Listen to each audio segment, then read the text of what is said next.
আমার ছোট বোন ও না চকলেট খেতে অনেক বেশি ভালোবাসে। তবে কি জানো, তার সাথে না কিছুদিন আগেই একটা অনেক ভয়ানক ভৌতিক ঘটনা ঘটে গিয়েছে। তো ঘটনাটা শোনার আগে তোমরা আগে আমাকে কমেন্টে বলো যে তোমরা কি ভূতে বিশ্বাস করো। তো একদিন রাতে আমার বোন সবে ঘুমাতে যাচ্ছিল, ঠিক তখনই নাকি একটা ভয়ানক ভূত তার পিছনে লেগে যায়। ভূতটা নাকি ছিল বিশাল বড় আকারের, তার নাকি চোখ দুটো ছিল পুরো লাল লাল, লম্বা কালো ছায়ার মতো তার শরীর।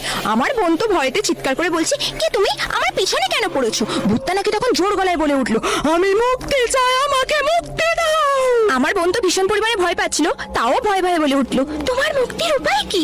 তখন নাকি ভূতটা বলল, আমি এক দুঃখী ভূত, আমি বহুদিন ধরে চকলেট শেক খাইনি, আমি চকলেট শেক খেতে অনেক ভালোবাসি, তুমি আমাকে মুক্তি দাও, আমাকে চকলেট শেক বানিয়ে খাও।